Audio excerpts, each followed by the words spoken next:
Okay, let's get started. All right, everybody, welcome back. Hope you had a good Shavuot. I was away in New Jersey, New York. Now I'm back. Now I'm going to make a change from the scheduled topic for today. The scheduled topic was the camel, the hare, and the hyrax. Then I'm going to switch that to Cashroot controversies with fish. And the reason why I decided to switch it is that we're going to get got news just now that we're getting a very unexpected and special delivery to the museum, which is scheduled to come in about half an hour. And this is a really unique, something very unique, very exciting. I'm not going to tell you yet what it is, but obviously it has something to do with fish. And because that's going to happen live during this session, I decided to switch the topic to that, and we'll start off with some background. Okay, so before we get into Cashroot specifically of fish, we're going to talk about Cashroot in general. Wait, hold on one second. Guys, can you just go down? Okay, Cashroot in general. Now, we're doing this here from our Hall of Cashroot here at the museum, Hall of Kosher Classification, to give it its full name. I'm going to have to ask you, so hold that. This is about the special delivery. Hold on, I have to take this call. Hi, you're very good.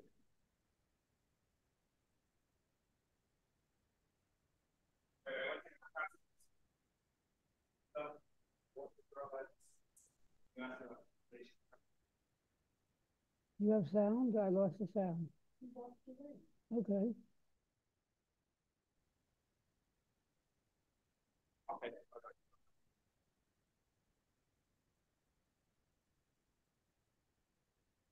I still Okay. Sorry, I'm back. Sorry about that. Hopefully there won't be any more disruptions. All right, so Cashroot. This is our Hall of Cashroot. And the thing about Cashroot is, the question is, how do you define mitzvos? We know that mitzvos are generally divided into chukim and mishpatim. Right? A mishpat is the kind of mitzvah you can easily understand. A chok is a mitzvah that we can't understand the reason for. So what's Cashroot? Is it a chok or is it a mishpat? So I just have to mute everyone because how do I do that? Judy, can you mute yourself because the audio is interfering? Thank you. All right. So people normally think that Cashroot is a chok, something that we can't understand the reason for. Alternately, some people over the generations have tried to give reasons for Cashroot, and these reasons tend to be a bit far-fetched, or they don't hold water when you apply them to different types of creatures. But in fact, I think the best way to understand it is realizing that Cashroot has two layers of reasons. There's one reason or one layer of Cashroot is just the idea of Cashroot. There's some things you can eat and some things you can't eat, without getting into specifics of which is in each category, but just the idea that you're not able to eat whatever you want. And then the secondary layer of Cashroot would be, given that there is such a concept of Cashroot, which things are we going to decide are kosher and which things should fall into the non-kosher category? And once you divide it that way, it becomes much more straightforward. Because as for the reason why there should be such a thing as Cashroot, well, the Torah says so explicitly. It's right at the end of Parashat Shemini, where after having given all the laws of Cashroot, the Torah says what it's about. It's about Kedusha. It's about sanctity. What does that have to do with Cashroot? Because sanctity means designation, means being set apart. And the Jewish people, God says, are separated from the nations. Right? So what does that have to do with eating some animals and not others? So you could say that it's talking about you have to eat, some animals and not others. But actually, I think the focus is on the Jewish people itself, that the Jewish people have a distinct cultural identity. Right? We are separated out from other nations, have a distinct cultural identity. And in terms of food, that means that you can't eat any animal you want. You can only eat certain types of animals that are on the Jewish menu. They're on the kosher menu. And then when it comes to talking about, well, which animals should be considered kosher or not kosher, then you'll have all different explanations, right? So with mammals, there'll be one set of explanations, right, as to why certain mammals are not kosher. And then with insects, right, there'll be a different explanation as to why certain insects are kosher. There's our kosher insect section.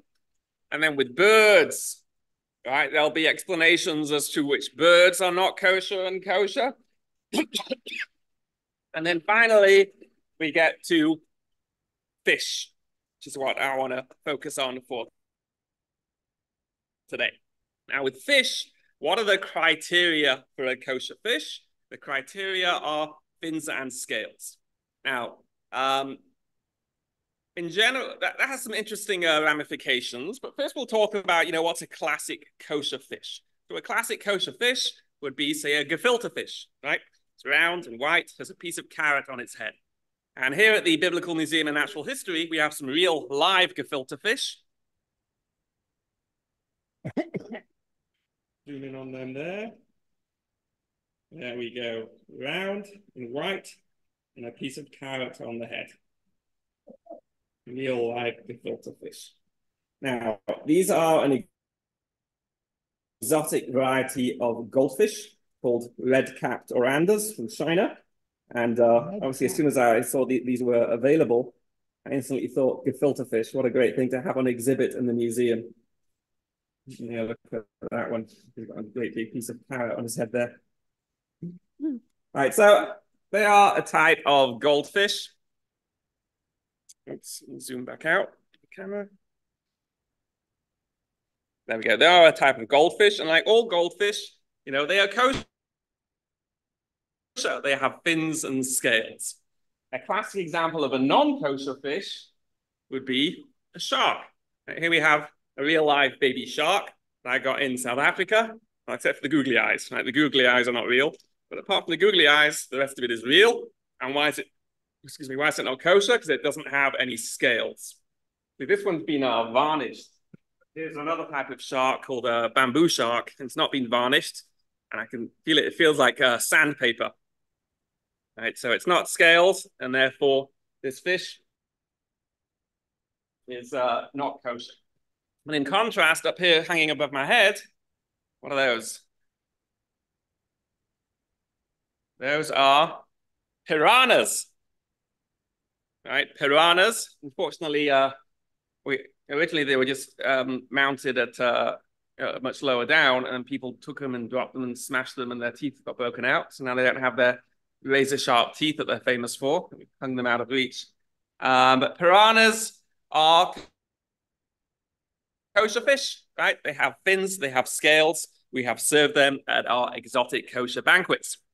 Now, the question with that, obviously, is that, sorry, somebody doesn't have their microphone on mute and it's interfering. If your microphone's not on mute, please can you mute it? Thanks. Now, the question with that is that with mammals, certainly there's a principle that non-kosher and that predatory mammals are not kosher. Right? With birds also, definitely a very clear principle. The Gemara says it explicitly that predatory birds are not kosher. So how could piranhas be kosher? And not the only predatory fish that's kosher, barracudas, right? Barracudas, voracious fish, which can attack people, right? They're also kosher. So what's the answer to that? So I think you could, so I've never seen it discussed by anyone, but what seems to me is, well, first of all, essentially every fish is a predator. What else are they going to eat? There's not much plant life in the ocean, right? What's a tuna? I once found out when my kids were little, they thought that a tuna was a little round fish that nibbles the grass. No, a tuna's a gigantic, voracious predator. Most fish basically just eat fish that are smaller than them. But I think another part of the answer may be that what are fish predatory of? They just eat other fish. It's not like mammalian predators, right, which eat mammals, right, or bird predators also eat mammals. They're basically essentially just eating fish, so that may not be considered, predatory from a Torah perspective. But between those two answers, I think somewhere lies the truth about why predatory fish can be kosher as long as they have fins and scales.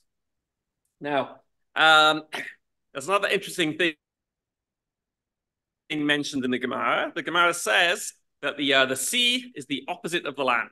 On land, a donkey is treif and an ox is kosher. And in sea, it's the opposite. The ox is treif and the donkey is kosher. Now, what does that mean? What it means is that there's a fish that's called the donkey of the sea, and there's a fish that's called the ox of the sea. right? And those are the reverse of their terrestrial counterparts. So what's the donkey of the sea? Not entirely clear. It seems to be a cod.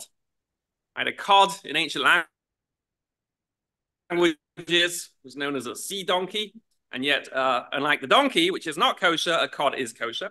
Right? And what about the ox of the sea? So the ox of the sea, the ox fish, would appear to be this fish behind me here. This is what's known in English as an ray family, like manta rays. Right? And some of them have these two what appear to be horns like an ox. Now, they're not actually horns. They're actually just, flaps of skin that stick out because they look like horns. So these fish, these rays are variously known as devilfish or sometimes oxfish, right? But unlike the ox, which is kosher, a manta ray is not kosher because it does not have any scales. Okay, so it all seems, fairly straightforward. So what so far? Fins and scales. But then we get to some more complicated specimens. Now, just behind me, behind me here, what's this fish below the manta ray? Anyone recognize that fish? It's quite long. He has a shovelly kind of snout, and he has these long barbels Sturgeon. sticking out from underneath him. Anyone know what that is? Sturgeon. It is a sturgeon. Correct, a sturgeon. Now, until very recently, we had actually live sturgeon on the exhibit in the museum. We got them just a few weeks ago. Normally, sturgeon are actually never available. But there was, I think the source of them was that there's a sturgeon farm in the Golan, kind of a tourist attraction that unfortunately with the war going on, is not getting many tourists. And they decided to sell off their stock. So we got some live baby sturgeon. Unfortunately, sturgeon need to be in very, very, very cold water. We have a chiller for them in the aquarium, but it's been very hot in Israel lately. And somehow over last Shabbos, the electricity went, somehow the chiller went, and the water got to quite warm, and the sturgeon died. Unfortunately, here we've stuck him in the freezer. Take this fellow out.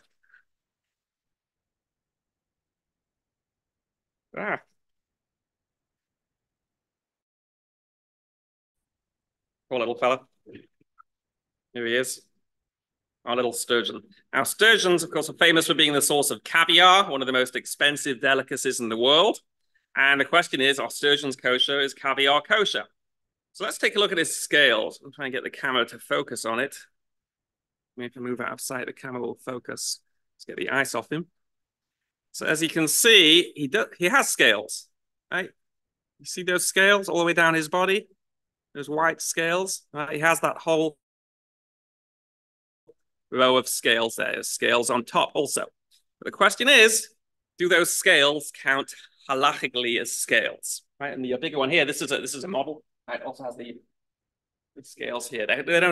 These scales are different from regular fish scales. So regular fish scales, that you can pull them off without too much difficulty, right? They're only very lightly attached in the skin at one end, and they're quite easy to remove by hand. But sturgeon scales are very, deeply embedded all around in the fish. So do those count as scales or not? So the first authority to weigh on in this was the Noda B'Yehuda. Noda B'Yehuda, a great halachic authority from a little while ago. Can't remember the year offhand. If somebody wants to type in the chat box, there's knows about Noda B'Yehuda, so we can get an exact fix on when he was born and died. And the Noda B'Yehuda said that he discusses sturgeon. And he says, this whole requirement that fish scales have to be detachable, right? He says, where does it come from? It's not mentioned anywhere in the Torah. It's not mentioned anywhere in the Gemara, right? There we go. Somebody writing the date, 1720 to 1793. That's a Noda B'Yehuda. Okay, so 300 years ago. Now, it said this requirement, where does it come from? So Ramban mentions it, right? Ramban says that the fish scales must be easily detachable. But the Noda B'Yehuda says, where did Ramban get this from? Right? There's no clear earlier source for it. He says, okay, it's Ramban, right? Ramban is a very prestigious rabbinic authority, and that view has been widely accepted. So we're going to accept it also. But he says, because there's no clear source for it, therefore, we're going to accept it very flexibly, right? That yes, the skin has to be detachable, but it doesn't matter how you can detach it. As long as there's some way of detaching it, that's fine. So he did some practical experimentation. he got a sturgeon, and he found that if he uses a knife, right, that he was able to get the scales off. As soon as this one defrosts, maybe I'll do the same experiment. All right. And he said that he also tried soaking it in lye for a while, for a couple of hours. And after soaking it in, earlier. He found that the scales could come off even with a knife, with a tool. Right? Even though they didn't easily pull off by hand, but he was able to get them off with a knife. And then he says after soaking it in lye, in a solution of lye for a few hours, he was able to just pull the scales off even by hand. Right, so he says that is detachable enough for sturgeon to be considered kosher. Now, there was another rabbi of the era who got very upset with the Noda B'Yehuda. Right, and had a big argument. And he was saying, no, sturgeon's not kosher, is kosher, not kosher. Right, and then the Noda B'Yehuda passed away. And after the Noda B'Yehuda passed away, this other rabbi says that before the Noda B'Yehuda passed away, he wrote him a letter retracting his view. Now, the Noda B'Yehuda's son said, no way. My father did not retract his view. He was very, very firm about it. And if he would have retracted it, he would have told me or somebody else, not you. So he accused this other rabbi of forging the letter. And it seems that he was correct. The supposed letter of retraction was forged. Nevertheless, on the one hand, it was still considered to be quite a radical view that sturgeon is kosher. Now, in the list of kosher fish published by the Gudas Rabbanim in the early 20th century, the Gudas Rabbanim, I don't think that exists anymore. It was like the precursor to the Agudas Yisrael. Right, early rabbinical authority in the US, early 20th century, they published a list of kosher fish, and sturgeon was on that list. But nowadays, I think it would be very hard to get anyone to say that sturgeon is kosher. When we do our exotic banquets, so we want to know about which fish are, we want to be able to serve as many kosher things as possible, so we don't serve sturgeon, but we want to serve caviar. So what we serve is this. Marquis caviar, complete with an OU. Now, if sturgeon is not kosher, so how can caviar be kosher? The answer is this caviar is not from a sturgeon. It is from, if you can zoom in there, a bowfin. A bowfin is another kind of fish that its eggs. Caviar literally just means refers to fish eggs, right? So the term is usually used for sturgeon, which are the fish eggs that are the most delicious, most expensive. But the caviar can be other fish eggs. So this particular caviar that comes with an OU is from a fish called a bowfin, which is tastes delicious. I have no idea if it tastes the same as real caviar or not, because I haven't tasted sturgeon caviar. But that is the story with the sturgeon. Now, next we turn. Oh my gosh, this defrosting sturgeon is like leaking fluids all over my computer sound here. Okay. All right. Now, next we turn to the fish that you must have noticed in the wall behind me, which is the swordfish. And again, the reason why I switched the topic from camel hairs and harex to swordfish is because we have, I got a call a little while ago. We've been trying to get a swordfish for a while for our forthcoming Feast of Legends from the Sea. I just got a call today that finally, our chef Moshe Basson from the famous Eucalyptus restaurant in Jerusalem, he finally managed to locate a swordfish. He's gone to pick it up, and he's on the way over to the museum right now. So I'm very, very excited about that. And I wanted to, because it's a very special event, I wanted to, you want to see it live, hopefully, assuming he's not stuck in traffic, right? Hopefully we'll be able to watch that, experience that live. This swordfish we have here in the wall is just a model. Now, the question is swordfish kosher, right? So everyone knows, no, swordfish isn't kosher. Right? Conservative Jews eat swordfish, but Orthodox Jews do not accept swordfish as a kosher fish. That's what everyone tells me. And yet the truth is a lot more complicated than that. Right? Certainly, Jews from many European communities, especially Italy, they'll tell you that swordfish is kosher. If you look on this list I mentioned of the Gudas Rabbanim, the beginning of the 20th century, right after sturgeon, right, it says swordfish. It lists swordfish as a kosher fish. So what's going on? Now, does it have any scales? Okay, this is just a model. Right, but even if you look at a big live swordfish, you will not see any scales. So what's going on with that? So, in the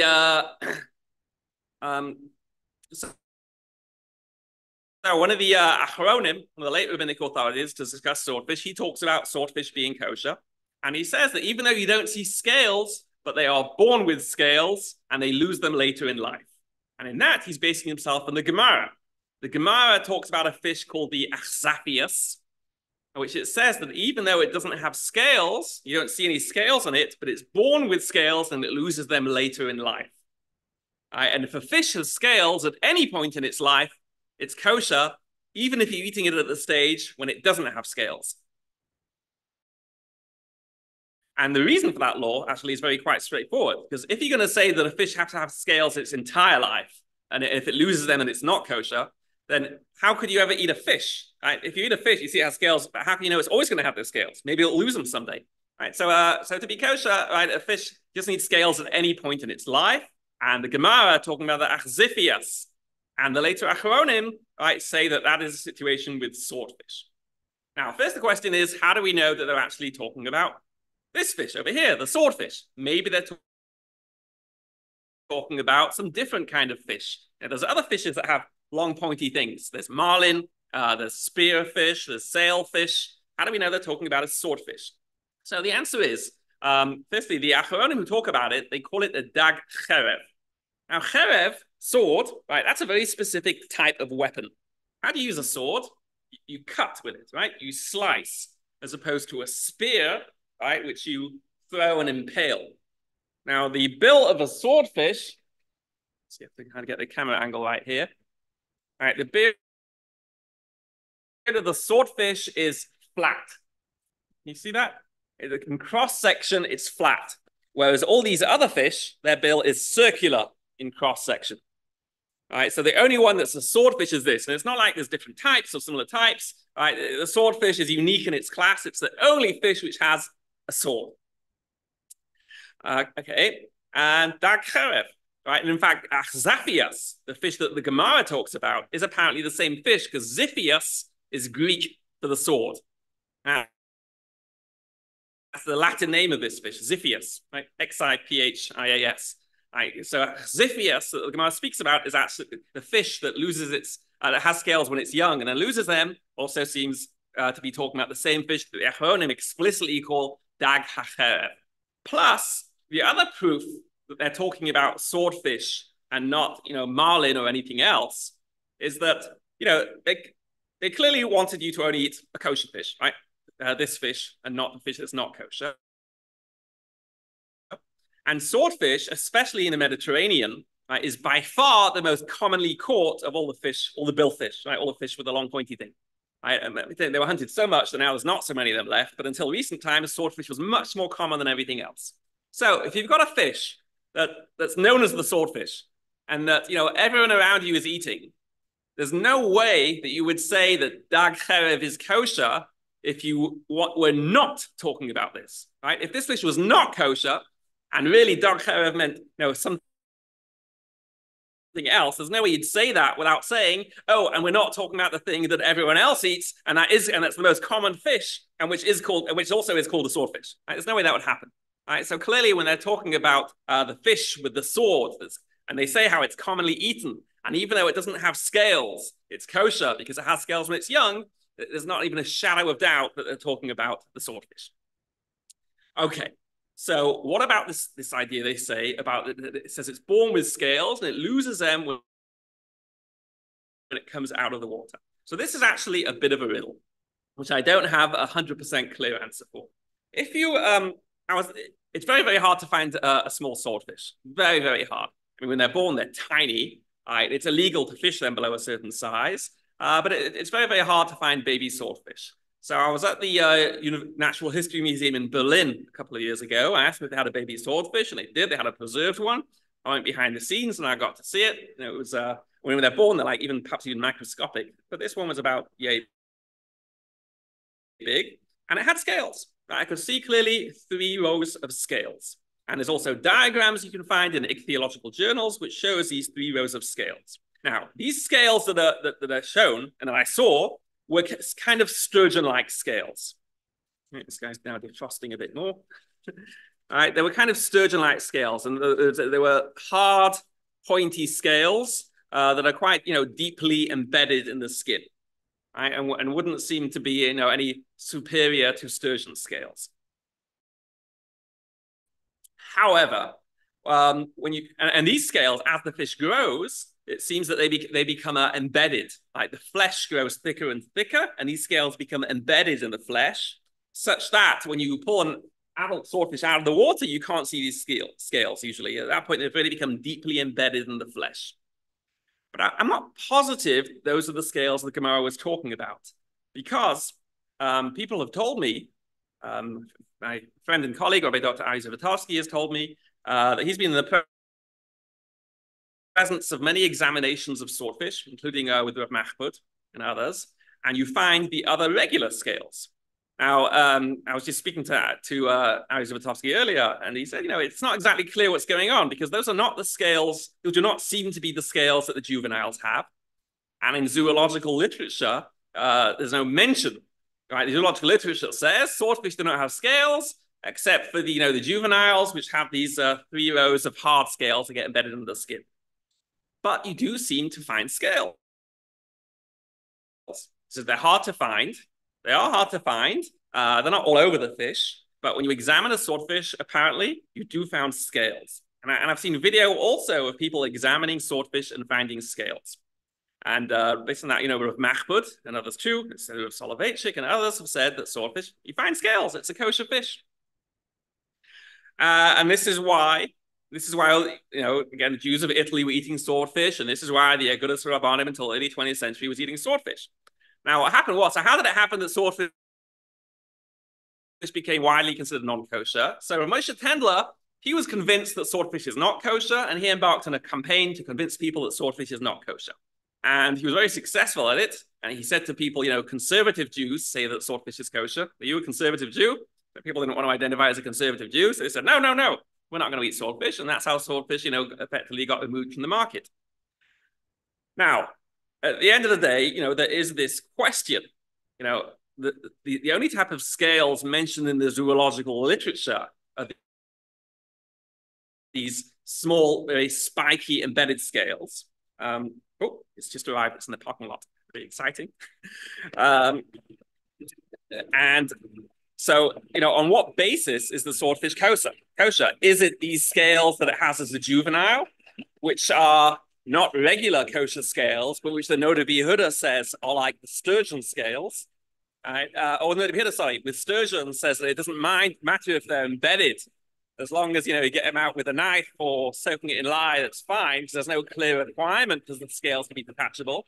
So is it on that basis that the swordfish is permitted? Or is it because it has regular scales that you can actually find on it and detach? If it's the latter, then, if these scales are not from the swordfish, what's going on with them? Has it maybe got stuck to it from another fish? But on the other hand, that doesn't seem to make sense, that, that a bunch of swordfish have been examined. Dr. Zivotofsky told me that every time he's examined them, eventually you do find scales, because they all have gotten stuck there from another fish. It's not entirely clear, and it's indisputable that Jews have been eating swordfish for many, many, many centuries. And we don't want to say that Jews have been eating not kosher. So, between these 3 things, the fact that baby swordfish are clearly seen to have scales, albeit, deep embedded ones. Adult swordfish, Avi, it's here in the parking lot. He's downstairs. Bring a fish up. Adults, you do find scales. Right? When a person lives there, they examine them, they find scales. Right? And the fact that Jews have been eating it for hundreds of years. So there would certainly, I'd say, be sufficient basis for someone to eat swordfish. But at the same time, the fact that there have been authorities who say it's not kosher, right? And the fact that the zoology books, these scales, these regular detachable fish scales that you can find in larger ones, according to the zoological literature, there's no mention of them. It's not even awareness that they exist. So I can certainly understand somebody being strict and not eating it. So I've always wanted to actually get a close look at an actual swordfish and see if we can actually just see what it looks like. And this is Carl. He's texting me that he's outside. So we're getting swordfish brought up today. Now, actually, somebody commented the Moroccan communities, in some communities they eat swordfish and others they don't. Right? So, it is a complicated issue, but there's certainly no question that Jews have eaten swordfish in many communities, right, for many hundreds of years. It seems almost certain that this is the fish the Gemara is speaking about. They are born with 3 rows of hard scales, which according to the Noda Yehuda would seem to qualify as sufficient. And in many, many examinations of larger swordfish, you can find scales. All right, so you can see how we can kind of go both ways in this. As our fish is coming up. Oh, here's another thing though. If you accept swordfish as being kosher, can you go to a supermarket and buy a swordfish? So it's a bit more complicated. But then it's certainly problematic because when you see, generally swordfish are gigantic, right? They can get to be huge. This one coming up is a small one, but they can get to be like 12 feet long. So in supermarkets, right, they're generally not selling a whole swordfish. They're selling a steak, a slice, or part of a cross section, right? So how do you know what it is? How do you know it's really swordfish? Right, just because it has a label on it saying swordfish, could be anything. Apparently, they sometimes sell shark as being swordfish because shark is much easier to catch. Now, if it's a different type of fish, you don't need to only buy fish in a kosher store. You can buy fish in a non-kosher supermarket. Right? It doesn't matter because in a different kind of fish, even if it's only a steak, a slice of fish, but you can see the scales. Right? So even if it's not the salmon that they claim it is, right? But you can see the scales. So it doesn't matter. As long as a fish has scales, it's kosher. Right, it says a separate topic. If it has scales, you can assume it has fins. All right, so anything with scales is fine. With swordfish, it doesn't have scales, usually, that you can see. The only way you can eat it is because you know it's from a swordfish. But if you're not seeing the whole fish, how do you know it's from a swordfish? Could be shark, could be anything. All right, so even if you do hold that swordfish is kosher, it would be problematic to buy a swordfish steak in the supermarket. Where is he? What, he's not there? He says he's in the parking lot. Did he go to the old museum? Oh boy! That's only around the corner. Hold on.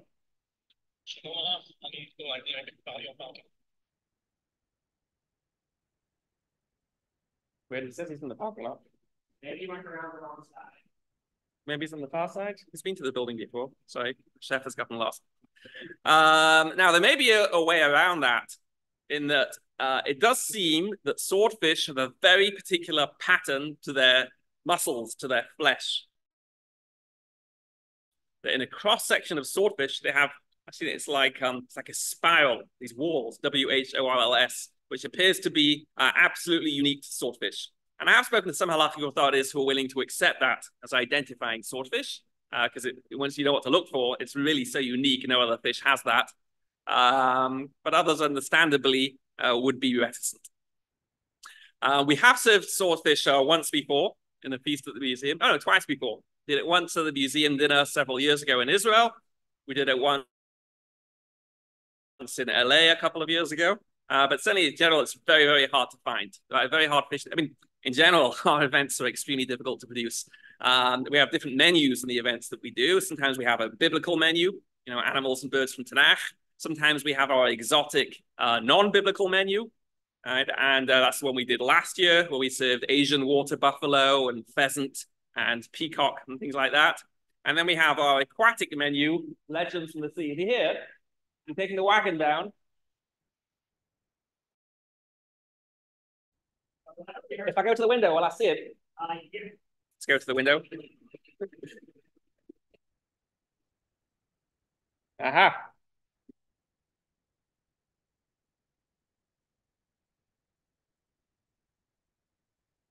I think this is happening live. That is Chef Moshe Basson from the famous Eucalyptus restaurant in Jerusalem.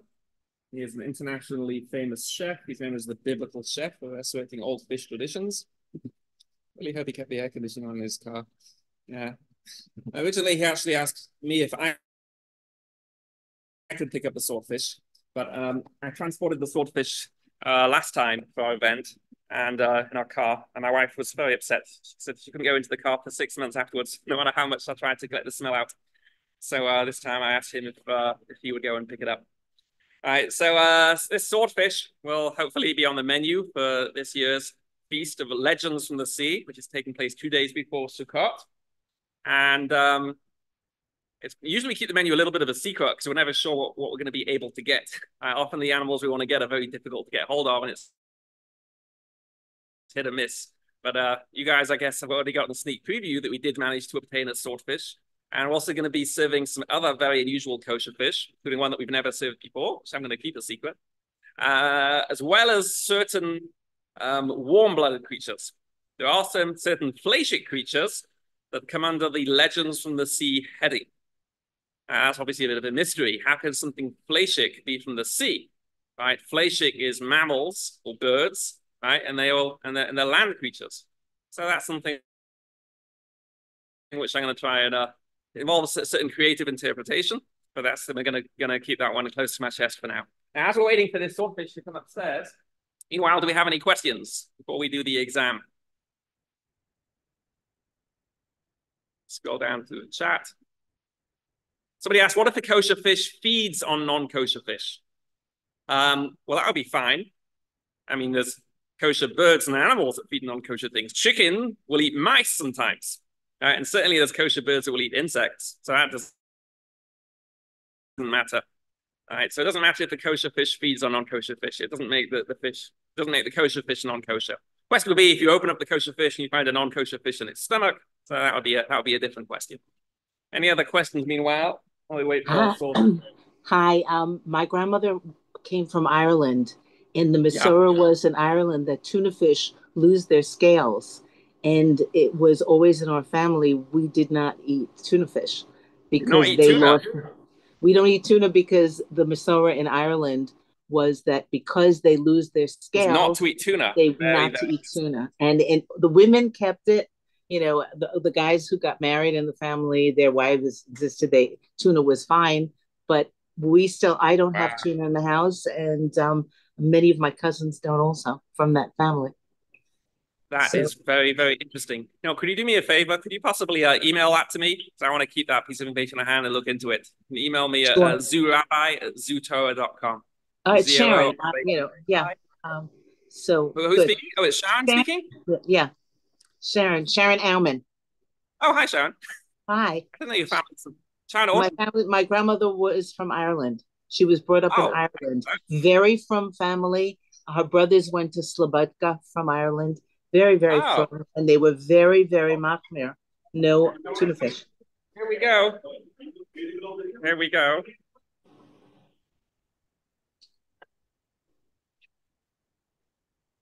Hey guys. Whoa. Put them right here. Yeah, Abby, getting the Khadpami gloves. Abby, you want to take over with the filming? Yes. Is the camera focused? Sorry? Yeah, sure. You want me to take pictures or should I do that? Yeah. I'll You also zoom in and out with the camera. Wow, this was the smaller one of the two they caught. Small one. Okay, but then I've been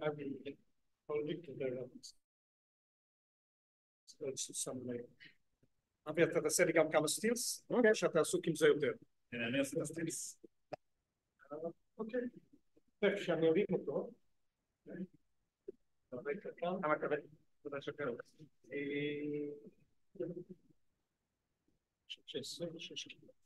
It's feel like 50.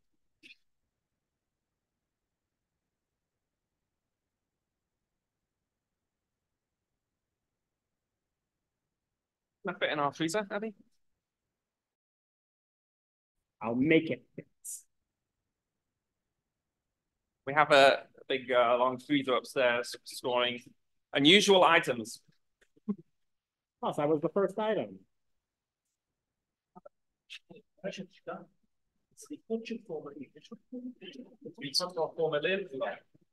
So there you go. Wait, you got the light behind him. Is that no good? I like the lights. Yeah, Rabbi, you want to get in? Let's go to the background of the museum. Sure. And you can have on this side to get the museum name behind also. Oh.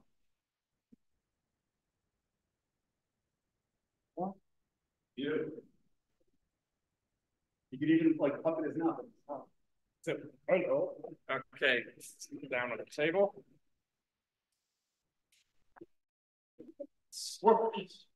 Now, I mean, where's that plastic knife? Should be there. There we go. I just want to see if we can find any scales. Let's see. They're saying that sometimes it's possible to find the scale, sometimes it's not. When we wash it, they said don't wash it. The scales. The thing that is ice. Out the scales, what's the ice?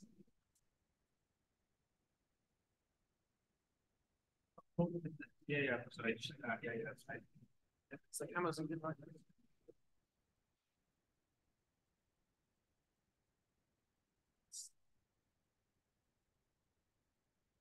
Scales, if they're attached, they're attached at the front end. So if you move the knife in the opposite direction of the head, where you can sometimes find them. It's nice.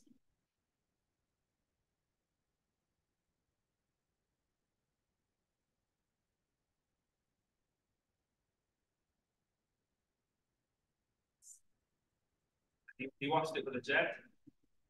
Oh, there we go. There it is. Yeah, but if you think maybe like a steel so you can see the contrast here because it's clear you cannot see. Yeah. I mean, have a steel with a metal knife? In your palm, What's that in your panty? Yeah. Oh. That. Go. There it is. flesh. There's good lighting, but I'll do that. Oh, whoops.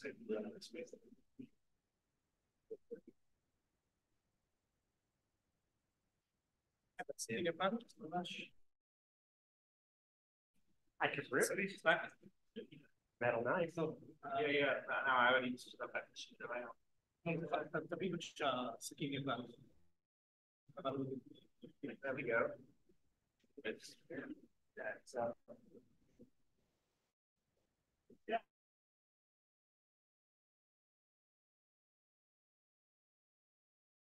There we go. If you can see that on the camera, I'm never going to see this on the camera. It's going to focus.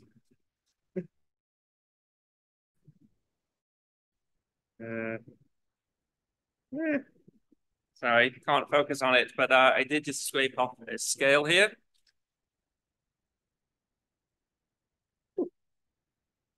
Yeah, Abby, can you see if the camera will can focus on it? There's some focus, yeah. I'm pointing to it there. That's the scale that I scraped off it. It's visible. I'm feeling it. Can I just get a still of that? Come on, save that.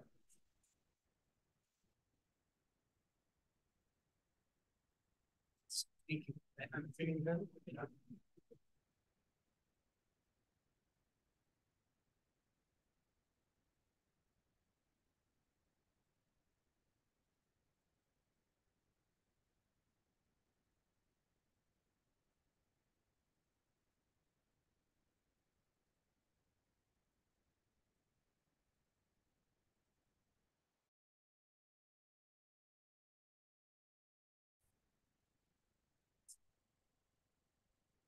And you can see the knife, there's cameras on inside.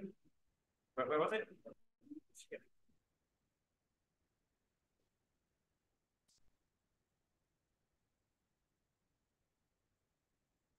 Yep, it's another one.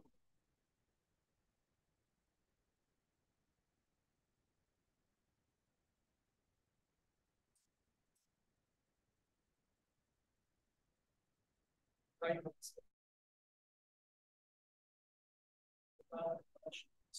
Right, you want to circle around to this side? Can I disconnect it or do I need it on the table? No, you can't disconnect it because it's connecting to the Zoom. Okay. Oh, okay.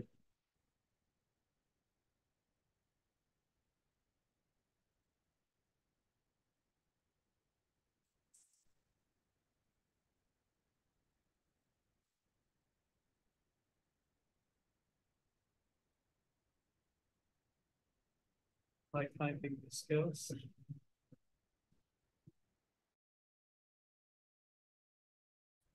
Found that one. It's a bit earlier. That's the only one I've found so far. There is a microscope slide.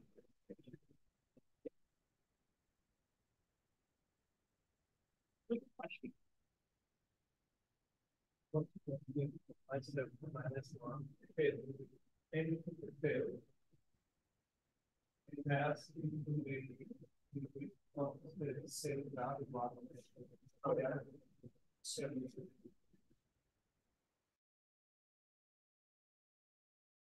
So we recommend that we use probably injections. Now, do we have any quality? I don't know where that would be kept. No, it's nice. It's a scale. It's a scale. Here we go. We have another scale. Oh, here, can you bring it over to the camera so we can see it up close? This one's pretty good. Zoom in on it. See it there? I'm trying to get focus.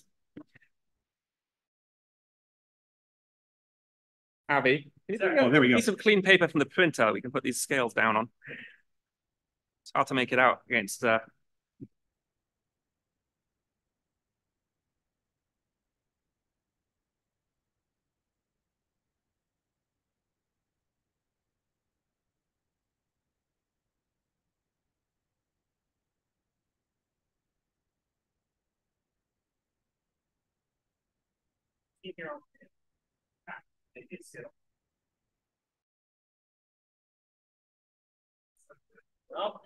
I'm going to bring the camera around that way to see it. Yeah.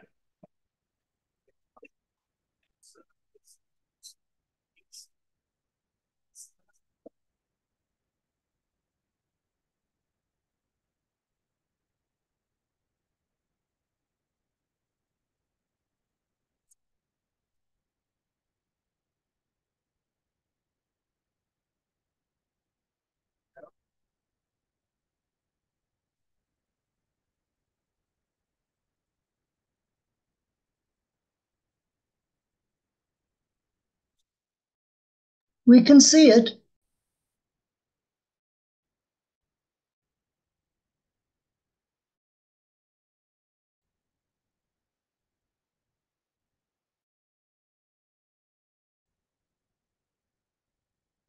Another one. You can see it actually very clearly. There we go.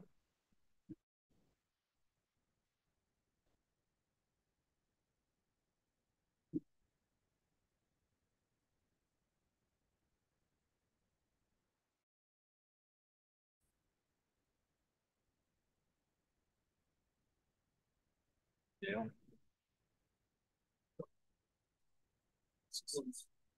Slime.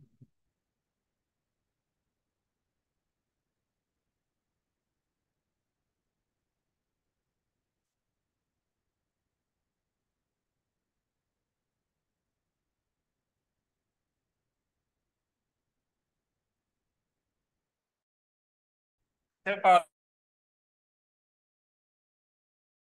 two scales.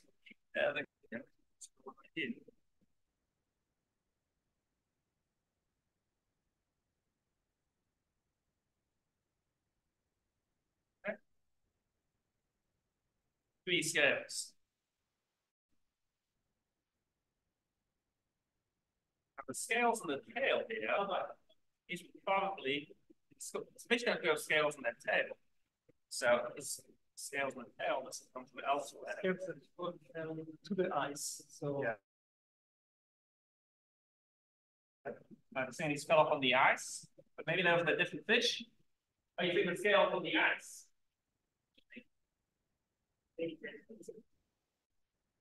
No, but the scales are translucent.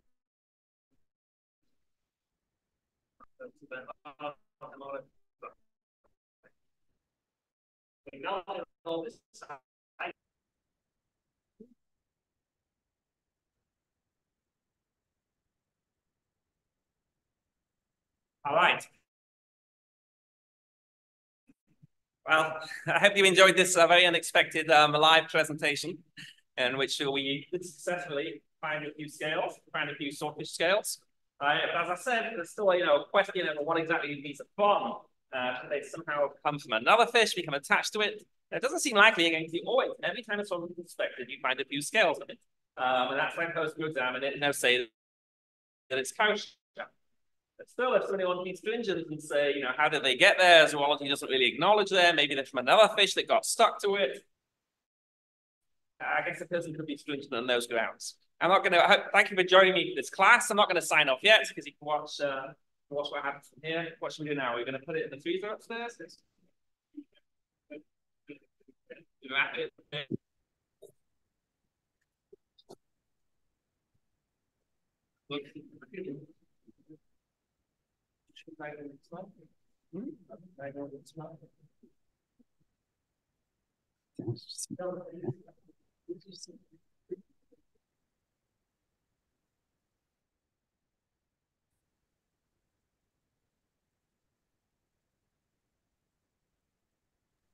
Vega, please mute.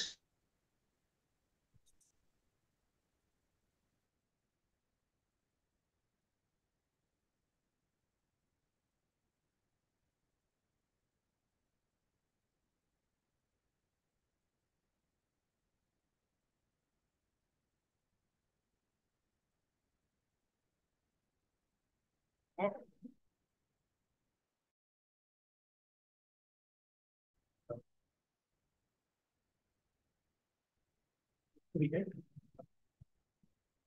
you. Thank you. You too. You can say hello to all our viewers around the world. No, just more tablecloth and rubber bands.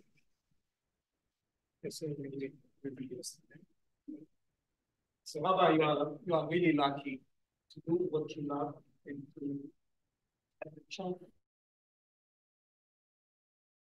to create your vision and living idea and yes, and not only so work.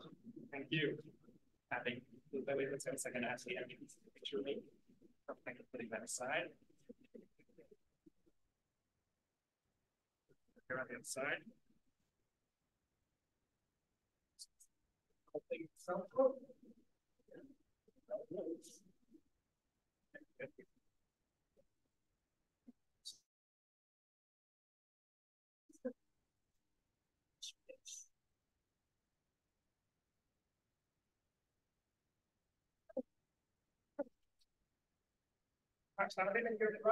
Yeah, you go a little lower. You go lower. You go lower, lower, lower. Can't see your mouth, boss. Oh, good. You can hold this, hold this, all this. This is my son. Can the baby see it? Can the baby see it? The whole baby see it?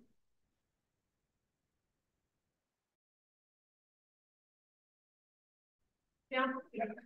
Okay. Big boy back down. Oh, yes. Wow. Hey. Don't worry, this is why we have a sink.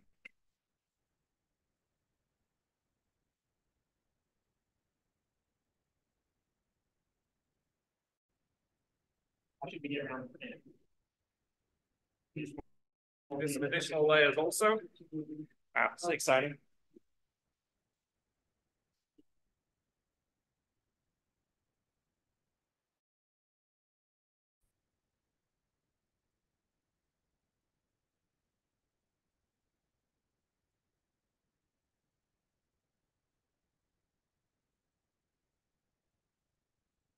And the nose already.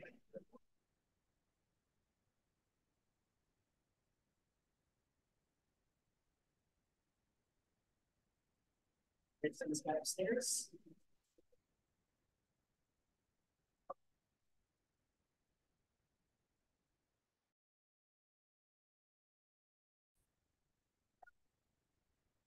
Don't even have to unwrap it.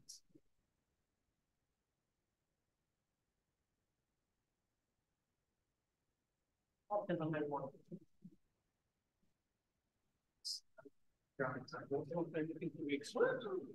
So not bad. Not bad.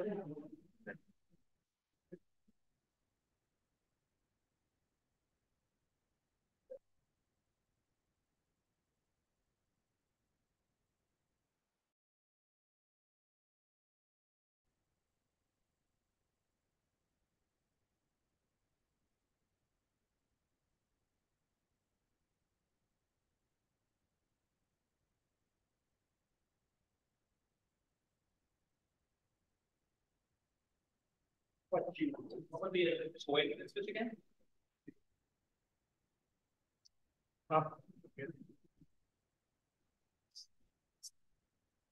$36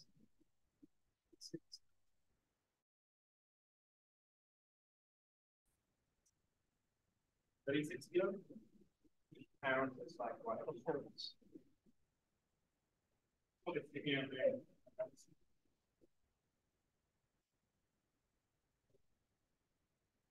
Flatten that up. That's what it's a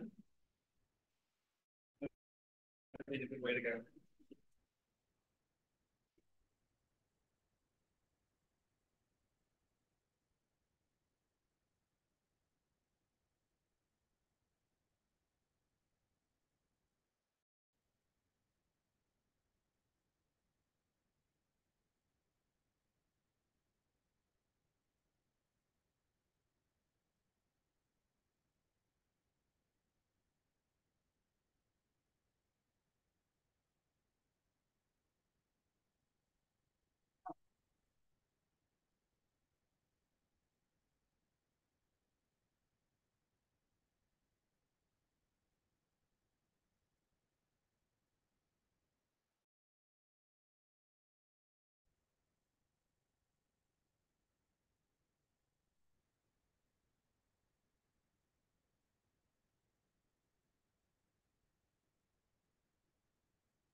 To minimize the amount of contact the air.